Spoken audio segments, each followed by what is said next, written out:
मैं समझता हूँ 47 के बाद जो जनरेशन हमारी आई, हमारे बाप दादे तो मसरूफ़ थे आज़ादी की जंग में। लेकिन हमारी जनरेशन ने समझा कि हमारे जो ये बाप दादा थे ये समझदार लोग नहीं थे। ये एक आइडियलिज़्म की बातें कर रहे थे, ऐसा कुछ होता नहीं है, ज़िंदगी कुछ और है। इसमें पैसा कमाओ, हकीकत ये है, वरना मिडिल क्लास जो थी बेचारी अच्छी हालत में नहीं थी। मतलब आप लोग बहुत से ऐसे होंगे जिन्हें ख़्याल होगा बचपन में, जो इस वक़्त 45-50 साल के होंगे, कि हमारे बचपन में मिडिल क्लास के पास कार हो इसका कोई तसव्वुर ही नहीं था। जैसे आज मिडिल क्लास के पास प्राइवेट प्लेन हो उसका तसव्वुर नहीं है, वैसे ही कार का भी नहीं था। कोई सोच ही नहीं सकता था कि पूरा तांगा भी ले लिया तो बड़ी बात है।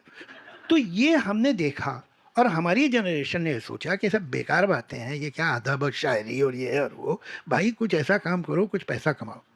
यकीनन जो मिडिल क्लास है वो बेपनाह तरक्की की उसने, अर्बन मिडिल क्लास। और आज शायद हर आदमी अपने बाप से, अपने दादा से 50 गुना ज़्यादा कमाता है। लेकिन इस रेस में, ये ग्रेवी ट्रेन को पकड़ने के चक्कर में बहुत सारा सामान हमारा प्लेटफॉर्म पे रह गया। वो सामान था तहज़ीब, वो सामान था अदब, वो सामान था हमारी देवमालाई कहानियाँ, हमारे माइथोलॉजी, हमारे फ़ोक सॉन्ग्स, हमारी फ़ोक स्टोरीज़, ये सब रह गई। हमें दी थी हमारे बुज़ुर्गों ने, हमने उनकी इज़्ज़त नहीं की। हमने तो इस्तेमाल कर लिया अपने काम-वाम में, उन्हें जब ज़रूरत पड़ी, लेकिन हमने अपने बच्चों को नहीं दिया। इसलिए कि हमारे पास टाइम ही नहीं था ये काम करने का। ये ज़बान पे बहुत बुरा असर पड़ा है। और ये सिर्फ़ मैं उर्दू को नहीं कहूँगा, हमारी जितनी इंडिजिनस लैंग्वेजेज़ हैं, वो बहुत ख़राब सिचुएशन में आ गई हैं, सारी की सारी, इंक्लूडिंग हिंदी, जो कि सरकारी ज़बान है।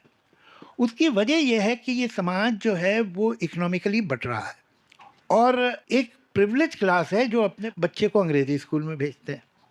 वो बच्चा इंग्लिश पढ़ता है, सीखता है। जो पुअरेस्ट ऑफ पुअर है वो वर्नाकुलर स्कूल्स में भेजते हैं। अब वो वर्नाकुलर स्कूल उर्दू का हो कि हिंदी का हो कि गुजराती का हो कि मराठी का हो, किसी भी ज़बान का हो, वहाँ गरीब तरीन बच्चे जाते हैं अब।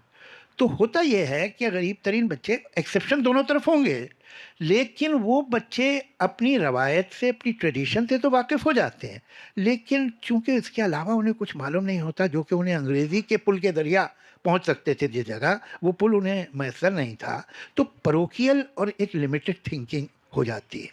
दूसरी तरफ ये बच्चे जो अंग्रेज़ी पढ़ते हैं, दुनिया तो जान जाते हैं, लेकिन जिस ज़मीन पे खड़े हैं उसके बारे में उन्हें कुछ नहीं मालूम होता। तो है क्या कि हम अपने मुल्क में या तो जड़ें बना रहे हैं या शाखें। हम पूरे पेड़ बना ही नहीं रहे।